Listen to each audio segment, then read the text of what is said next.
Welcome dear students. आज हम cement के बारे में पढ़ेंगे। इससे पहले हमने चूने के बारे में पढ़ा, उसकी टेस्टिंग के बारे में पढ़ा, और लास्ट क्लास में मैंने बताया भी था कि मैं सीमेंट के बारे में आप लोगों को पढ़ाऊंगा। तो सीमेंट एक बाइंडिंग मटेरियल है, सबसे उत्तम बंधक पदार्थ है, आप लोग जानते होंगे। सीमेंट में जकड़ने के या बांधने के गुण चूने से कहीं ज़्यादा होते हैं। अभी हमने इससे पहले जब चूना पढ़ाया तो चूने को भी बताया कि ये बाइंडिंग मटेरियल होता है, बट सीमेंट की बात करेंगे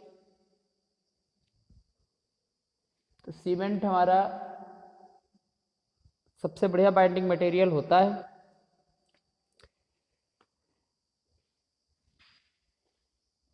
सीमेंट को हम पोर्टलैंड सीमेंट भी बोलते हैं, क्योंकि इंग्लैंड का एक स्थान है पोर्टलैंड, और जहाँ की खदानों से सबसे पहले 1824 ईस्वी में इंग्लैंड के एक राजमिस्त्री थे जोसेफ एस्पोज। इन्होंने सीमेंट की खोज की थी। मिट्टी नुमा पदार्थ को उन्होंने पानी में मिलाया, और पानी में मिलाने के बाद में जब उसको सेट किया तो काफ़ी अच्छा बाइंडिंग मटेरियल मिला उनको, तो उन्होंने इसका नाम दे दिया पोर्टलैंड सीमेंट। इसे हम आज भी साधारण सीमेंट, जो साधारण सीमेंट होती है, इसे आज भी हम ओपीसी ऑर्डिनरी पोर्टलैंड सीमेंट के नाम से जानते हैं। लेकिन पहले की उस टाइम की जो सीमेंट थी उसमें अन्य बाइंडिंग मटेरियल्स, शुद्धियों अशुद्धियों आदि को मिला के हमने उससे कहीं ज़्यादा बेटर, सामर्थ्यवान और उच्च श्रेणी का सीमेंट अब प्राप्त कर लिया है।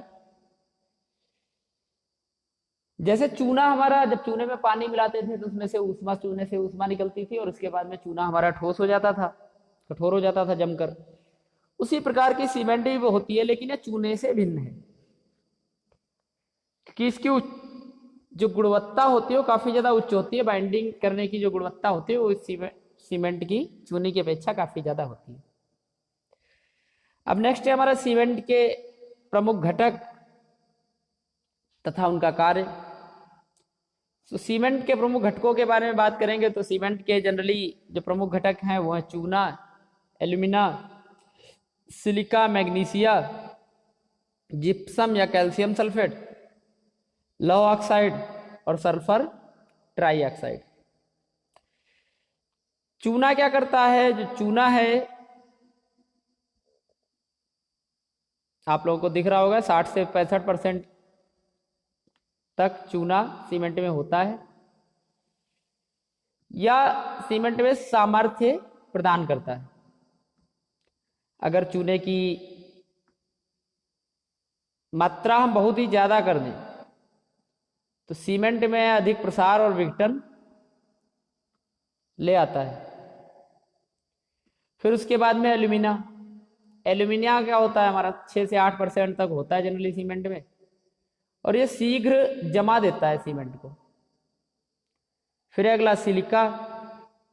सिलिका 20 से 25% होता है। और फिर है मैग्नीशिया।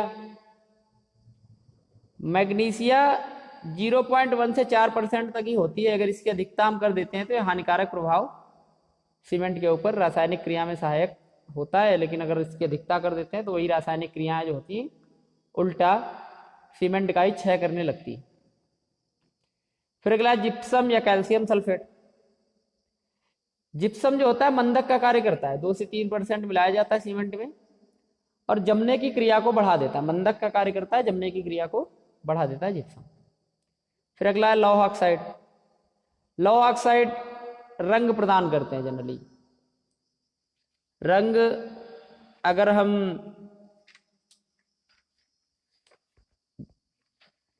लौह ऑक्साइड मिलाएंगे तो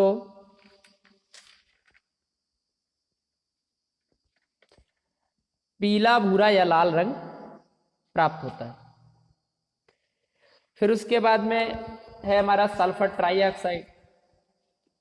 सीमेंट में निर्दोषिता प्रदान करता है। निर्दोषिता मतलब सीमेंट में कभी कभी दरारें पड़ने का डर रहता है, तो भाई दरारों को खत्म करता है सल्फर ट्राईऑक्साइड। जनरली होता नहीं है, लेकिन कभी कभी अगर होता है तो इसको लगभग 2% के करीब मिक्सअप कर देते हैं सीमेंट में। अच्छा, सीमेंट के बारे में हमने पढ़ा, तो सीमेंट के बारे में हम ये भी जान लें कि सीमेंट बनता कैसे है, उत्पादन उसका कैसे होता है। तो इसकी दो विधियां होती है, पहले यह शुष्क विधि, दूसरी गीली विधि। तो जनरली गीली विधि का ही उपयोग हम करते हैं, ठीक है।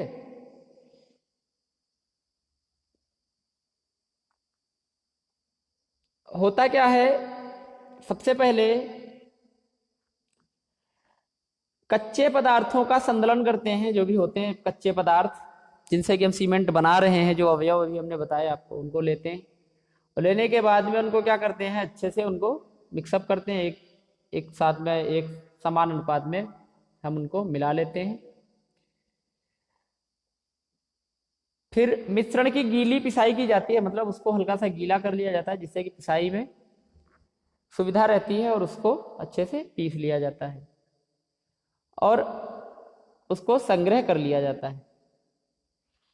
फिर एक घूर्णन भट्ठी होती है, रोटरी भट्ठी होती है, उसमें हम अच्छे से उसको पकाते हैं, घूम घूम के वो पकाती है, घूम घूम के क्यों पकाती है और उसका कारण क्या है, क्यों घूमने वाली भट्टी में ही पकाते हैं, क्योंकि जिससे अच्छी तरीके से सारा का सारा जो भी मटेरियल है वो अच्छे से पक जाए, जो भी हमारा वाटर वगैरह जो हमने डाला था वो अच्छे से एब्जॉर्ब हो जाए, मिक्सअप हो जाए, ठीक है, और प्रत्येक उसका एक एक कण अच्छे से पक जाए, इसलिए हम घूर्णन भट्ठी का प्रयोग करते हैं।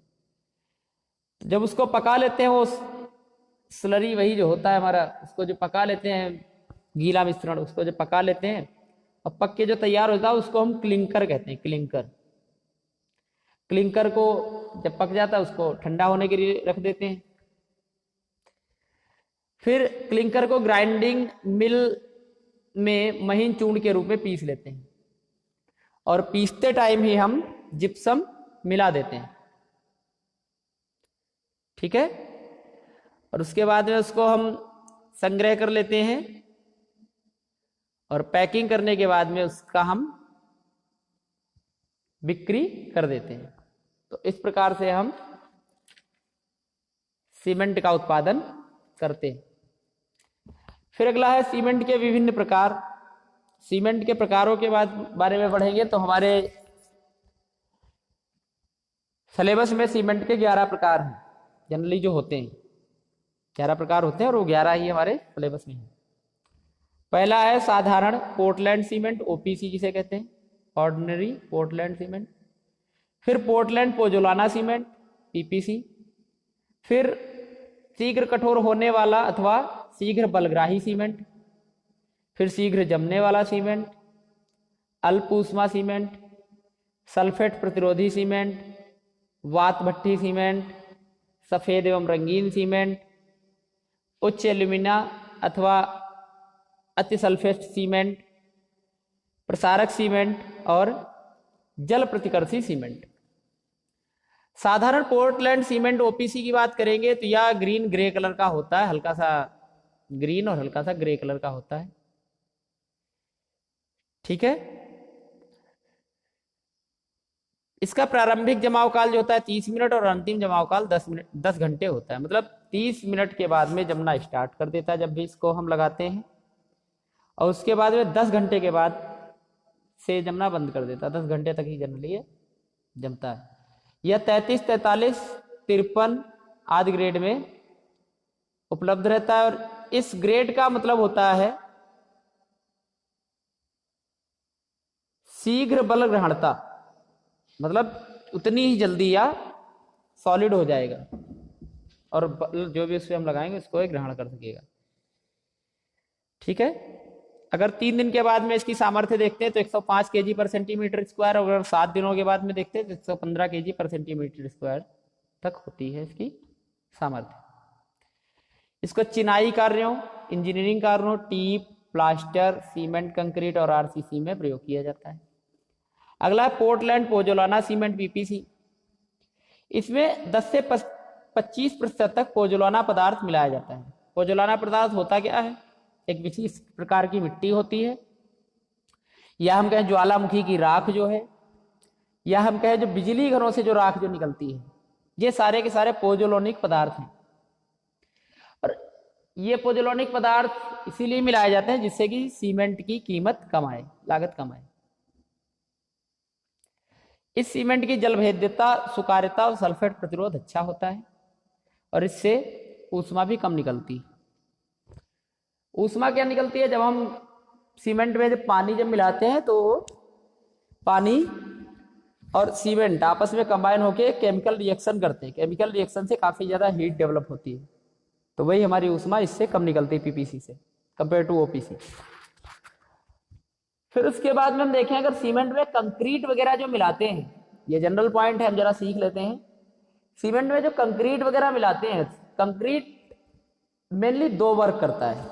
बालू वगैरह जो मिलाते हैं, कंक्रीट मिलाते हैं, तो सीमेंट में बालू वगैरह मिलाने से या कंक्रीट वगैरह मिलाने से पहला जो कार्य होता है, जो पहला जो फायदा होता है, प्रॉफिट, वो यह होता है कि सीमेंट की स्ट्रेंथ जो होती है वह काफी हद तक बढ़ जाती है। मतलब अगर खाली सीमेंट लगाएं तो इतना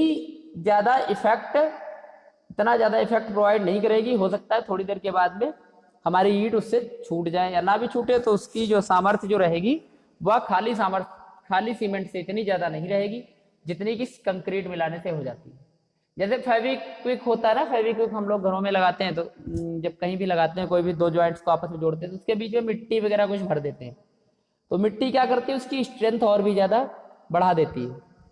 तो सेम वही प्रोसेस है, इसमें हम क्या करते हैं, कंक्रीट वगैरह फेविक्विक के जोड़ के बीच में मिट्टी लगाने जैसा कार्य करता है, वो उसकी सामर्थ्य को बढ़ाता है। ये तो पहला कार्य हो गया। अब दूसरा जो कंक्रीट वगैरह करता है, सबसे बड़ा कार्य यह करता है कि अगर हम सीमेंट ले रहे हैं 5 kg, तो मान के चलिए 15 kg 1/3 का मसाला बनता है, तो 15 kg हम उसमें कंक्रीट बालू आज मिला सकते हैं। तो 15 kg कंक्रीट बालू सब हो गया, कंक्रीट बालू का मिक्सचर। 5 kg सीमेंट हो गया, टोटल बन गया 20 kg। अब 20 kg हमारा मसाला बनके तैयार हो गया, जितना कि हमें 5 kg सीमेंट केवल एक जगह लगाते और अब हम 4 जगह उतना ही लगा सकते थे मसाला। तो एक तो इसकी लागत कम कर देता है सीमेंट की, और दूसरी उसकी बाइंडिंग क्षमता को भी वो बढ़ा देता है। ठीक है, चलिए अपने टॉपिक पे आ जाते हैं। अगला जो पॉइंट है वह है हमारा शीघ्र कठोर होने वाला अथवा शीघ्र बलग्राही सीमेंट। यह बहुत महीन होता है और इसमें चूने का अंश ज्यादा होता है जबकि एल्यूमिना का कम होता है। ठीक है, क्योंकि पतला होता है तो इससे क्या होता है, निर्माण कार्य की गति बढ़ जाती है और तख्ताबंदी जल्दी हटा ली जाती है। तख्ताबंदी क्या होता है? तख्ताबंदी यह होता है कि जब भी हम कोई भी स्लेब बनाते हैं, छत बनाते हैं, या कोई पुल वगैरह बनाते हैं, तो उसमें क्या करते हैं, नीचे से तख्ता वगैरह लगा के और बल्लियों से उसको सहार देते हैं, उसमें मिट्टी डाल के और जो भी करते हैं उसको सहारा दे देते हैं, जिससे कि सीमेंट हमारी जब टफ हो जाएगी, कठोर हो जाएगी, तो इसकी wearing capability, force wearing capability बढ़ जाएगी और हम बाद में क्या करते हैं, तख्ता हटा लेते हैं। लेकिन इसमें अदर सीमेंट्स ओपीसी और पीपीसी के कंपैरिजन में और भी जल्दी तख्ताबंदी हट जाती है, मतलब सीमेंट जल्दी सॉलिड हो जाती है।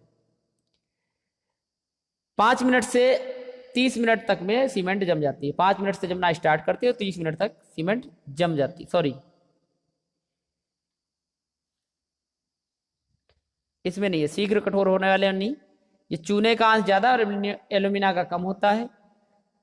ठीक है, युद्ध के समय सड़कें, पुल आदि बनाने के कार्य में हम इसका प्रयोग शीघ्र कठोर होने वाले सीमेंट का या शीघ्र बलग्राही सीमेंट का प्रयोग करते हैं। फिर है शीघ्र जमने वाला सीमेंट। शीघ्र जमने वाला जो सीमेंट है उसमें जिप्सम नहीं मिलाते हैं। सीमेंट में जिप्सम ना मिला तो यह शीघ्र जमने लगता है। जिप्सम की कमी से सीमेंट जल्दी जमने लगता है। सीमेंट जब लगाते हैं उससे 5 मिनट के बाद से जमना स्टार्ट होता है और 30 मिनट तक वह अच्छे से जम जाता है। और इसका यूज हम वहां पे करते हैं जहां पे बहता जल होता है और वहां पे हमें कार्य करना होता है। जैसे कहीं पे हमारा पुल वगैरह हुआ, तो पुल वगैरह में क्या होता है कि वाटर हमारा फ्लो करता रहता है, तो वहां पे हम क्या करते हैं, जल्दी से उसको आधे घंटे के लिए पानी को रोक लेते हैं। आधे घंटे को पानी रोकेंगे, पानी हमारा बहुत ज्यादा जल्दी बढ़ने लगेगा, लेकिन 30 मिनट तक किसी तरीके से रोक लेते हैं, 30 मिनट के बाद फ्लो करवा देते हैं, सीमेंट तब तक हमारा जम चुका होता है। फिर अगला है अल्प ऊष्मा सीमेंट। अल्प ऊष्मा सीमेंट नाम से ही विदित है, इसमें ऊष्मा हमारी कम निकलती है। ऊष्मा कम निकलती है मतलब जल के साथ जो हम क्रिया करवाते हैं उसमें हमारी हीट कम निकलती है। इसका प्रयोग बांध, पुल, स्तंभ आदि बनाने के लिए किया जाता है। फिर है सल्फेट प्रतिरोधी सीमेंट। सल्फेट प्रतिरोधी, सल्फेट क्या होता है? सल्फेट ऐसे स्थानों पर पाया जाता है जैसे समुद्री पानी, मृदा आदि, जहां पे सल्फेट ज्यादा है वहां पे हम इस सीमेंट का प्रयोग करते हैं। सल्फेट क्या करता है? सीमेंट का क्षय करना स्टार्ट कर देता है, सीमेंट को खराब करना स्टार्ट कर देता है। लेकिन अगर हम सल्फेट प्रतिरोधी सीमेंट लगाते हैं तो सल्फेट का कोई भी इफेक्ट सीमेंट के ऊपर नहीं होता है। होता क्यों नहीं? क्योंकि इसमें हम ट्राई कैल्शियम सिलिकेट व डाई कैल्शियम सिलिकेट आदि घटक बढ़ा देते हैं। ठीक है। फिर उसके बाद है वात भट्टी सीमेंट। कच्चे लोहे का जब हम परिष्कृत करते हैं, कच्चे लोहे को जब हम शुद्ध करते हैं तो जो भी धातुमल निकलता है उसको हम सीमेंट में मिला देते हैं। कच्चे लोहे से जो भी हमारा थोड़ा सा मटेरियल लोहे का जो निकलता है उसको हम सीमेंट में मिला देते हैं। ठीक है। और सीमेंट में मिलाने से होता क्या है? सीमेंट की लागत को कम कर देता है। ठीक है। और इसे हम कहते हैं वात भट्टी सीमेंट। जब इसका रिएक्शन हम करवाएंगे पानी के साथ तो इसमें ऊष्मा कम जनरेट होती है। ठीक। इसका मतलब है कि भारी कंक्रीट कार्यों के लिए यह सबसे उपयुक्त सीमेंट होती है। फिर सफेद एवं रंगीन सीमेंट। सफेद सीमेंट क्या होती है, रंगीन सीमेंट क्या होती है, इसके बारे में पढ़ेंगे। सफेद सीमेंट जनरली जब उसमें हम सीमेंट में चाक वगैरह मिला देते हैं, चाक है सफेद मृतिका, तो हमारी सफेद सीमेंट होती है। और जब रंगवर्णक मिला देते हैं, रंगवर्णक जैसे हमारा लौह oxide, chromium oxide, cobalt, manganese dioxide, ये सब मिला देते हैं तो हमारा क्या होता है? रंगीन सीमेंट मिलता है। और ये जो हम मिश्रण मिलाते हैं उसको रंगीन करने के लिए उस कॉस्ट ज्यादा होती है। ठीक है। लौह ऑक्साइड से सीमेंट हमारा पीला, भूरा, लाल हो जाता है। क्रोमियम ऑक्साइड से हरा हो जाता है। कोबाल्ट से नीला, मैग्नीज डाइऑक्साइड से काला, भूरा हो जाता है। फिर अगला है उच्च एल्यूमिना अथवा अति सल्फेट सीमेंट। उच्च एल्यूमिना अथवा अति सल्फेट सीमेंट में हम क्या करते हैं? सल्फेट की मात्रा को बढ़ा देते हैं। ठीक है। तो सल्फेट की मात्रा हम बढ़ा देते हैं, काफी ज्यादा कर देते हैं, जिससे क्या होती है? सामर्थ्य ग्रहणता, इसकी जो है सामर्थ्य, लोड बेयरिंग कैपेसिटी, वह काफी ज्यादा ओपीसी की अपेक्षा काफी ज्यादा हो जाती है। ठीक है। लेकिन इसमें होता क्या है? ऊष्मा इसमें से ज्यादा निकलती है और इसकी संरचनाओं में दरार भी पड़ जाती है। इसे कोलतार उद्योग, रासायनिक प्रयोगशालाओं, तेल शोधक कारखानों के फर्श आदि बनाने के लिए प्रयोग में लाया जाता है। फिर है प्रसारक सीमेंट। होता क्या है? जो भी हम साधारण सीमेंट जब हम बनाते हैं तो उसमें साधारण सीमेंट से कोई भी कंस्ट्रक्शन जब बनाते हैं तो उसमें क्या होता है? संकुचन के दौरान, मतलब कंप्रेसिंग के दौरान उसमें दरारें पड़ जाती हैं। तो हम क्या करते हैं? उसके लिए प्रसारक सीमेंट बनाते हैं। प्रसारक सीमेंट जैसे सल्फो एल्यूमिनेट्स आदि वगैरह उसमें मिला देते हैं। तो क्या होता है कि जब भी संकुचन होने को होता है तो उसमें संकुचन की अपेक्षा थोड़ा सा प्रसार भी हो जाता है और दरारें सीमेंट में नहीं पड़ती। ठीक है। दरारें भरने के काम में आती हैं ये, इसको दरारें भरने के काम में भी हम यूज करते हैं। और अगर हम पहली बार ही सीमेंट लगा रहे हैं तो और वहां पे हो सकता है दरारें पड़ जाए तो इसके लिए हम इसी को यूज करते हैं, जिससे कि दरारें वहां पे ना पड़े। फिर अगला जल प्रतिकर्षी सीमेंट। जल प्रतिकर्षी सीमेंट क्या होता है? जल का प्रतिकर्षण करने वाला, मतलब जल से सीमेंट की या कंस्ट्रक्शन की रक्षा करने वाली सीमेंट। या क्या होती है? या सीमेंट नमी में खराब नहीं होती है, इसका वर्षा ऋतु में भी परिवहन किया जा सकता है। इसमें जब बनाते हैं इसे तो हम जल प्रतिकर्षी रसायन कुछ इसमें मिला देते हैं। ठीक। इसका जो निर्माण है एसीसी सीमेंट कंपनी करती है। तो इसमें जल प्रतिकर्षी रसायन मिला देते हैं। इन केस अगर जल में भी इसको रखते हैं तो यह खराब नहीं होती है। जल जो होता है उसमें काफी ज्यादा केमिकल्स वगैरह मिल के आते हैं, घुल के आते हैं, तो वो क्या करते हैं? उस पर जो भी हमारा कंस्ट्रक्शन होता है, जो भी हमारी सीमेंट होती है, उसके ऊपर काई आदि अपघटकों का निर्माण करना स्टार्ट कर देते हैं। लेकिन यह ऐसी सीमेंट होती है जल प्रतिकर्षी सीमेंट, इसमें कुछ हम जल प्रतिकर्षी रसायन ऐसे मिला देते हैं जो कि जल से होने वाले डिसएडवांटेज को रिमूव करती है, अलाभों को हटाती है, घटाती है। तो आज की क्लास में बस इतना ही। नेक्स्ट क्लास में हम पढ़ेंगे सीमेंट के परीक्षण। Thank you class.